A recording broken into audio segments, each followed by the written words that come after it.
There is an urban legend that tells of a Shinigami that can release people from the pain they are suffering.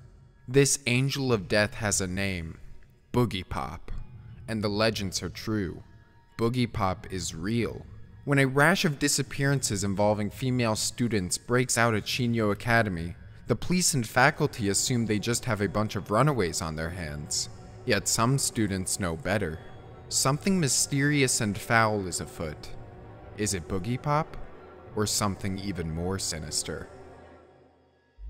Today is a joyous occasion because I get to talk about a series that I've wanted to talk about for close to half a year at this point. No joke, no exaggeration, I have not anticipated or been this excited about an upcoming anime series in a long time. Yes, today we'll be talking about the much hyped, much anticipated winter 2019 anime series, Boogiepop, or Boogiepop Doesn't Laugh. Based on the influential light novels from creator Kohei Kadono, Boogiepop Doesn't Laugh is a psychological mystery horror from Studio Madhouse and visionary director Shingo Natsume. And after having to watch this poor quality PV for the series since March, we finally have an official high definition release, which means it's the perfect time to talk about it. Before we even talk about the content of the series or this promotional video though, we have to talk about this staff, this all-star team, this legendary roster of creators. On the music we have Kensuke Ushio, one of the best composers in the business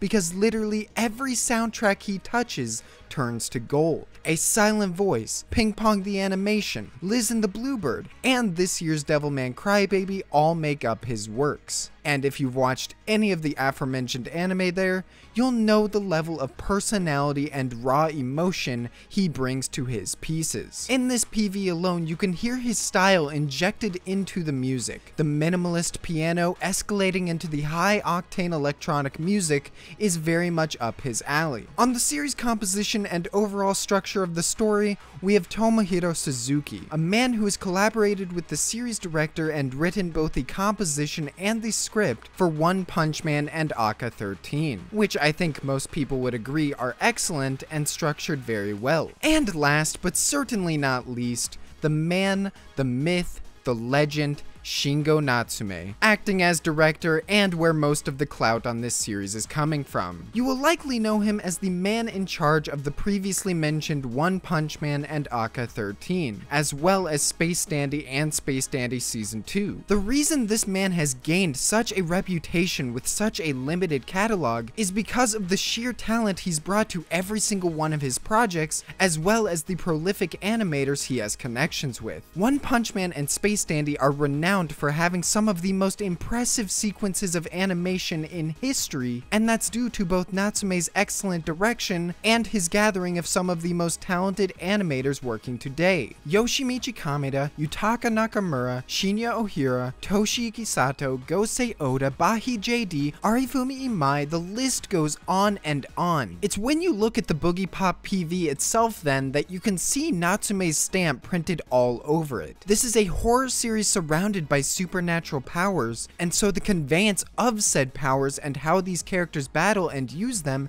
is very important. Throughout the video, you can see a masterful use of effects work, background animation, fight choreography, scene composition, and just overall a fluid yet weighty sense of movement and context. Judging by how proficient it all is, I would guess that we not only have Madhouse's best on the project, but Natsume probably called in his book of friends as well. Personally, I'm ecstatic that such a talented group of creators are lending their abilities to such an abstract series, and such an unexplored genre. Seeing this promotional material use its incredible visuals to not only impress, but also to scare and unnerve its audience left me floored, and even more interested in the project than I would have been otherwise. Just the simple and haunting shot of this girl at the beginning and end, hanging from the telephone wires before her head falls from her body in the dusk of night. Ushio's piano notes evoking a sense of dread. There's a level of ambience and terror in shots like this, or of a woman falling in front of a train, or Boogiepop performing for an empty empty auditorium that has been lacking from the horror genre in anime. What's worth noting about this upcoming anime and Boogiepop as a series is that it's already had an anime produced by Madhouse almost 20 years ago, and I'm sure many will wonder if they have to watch that series before they can watch this. Well, from what I've been told, that is not the case, and you will be able to watch this new anime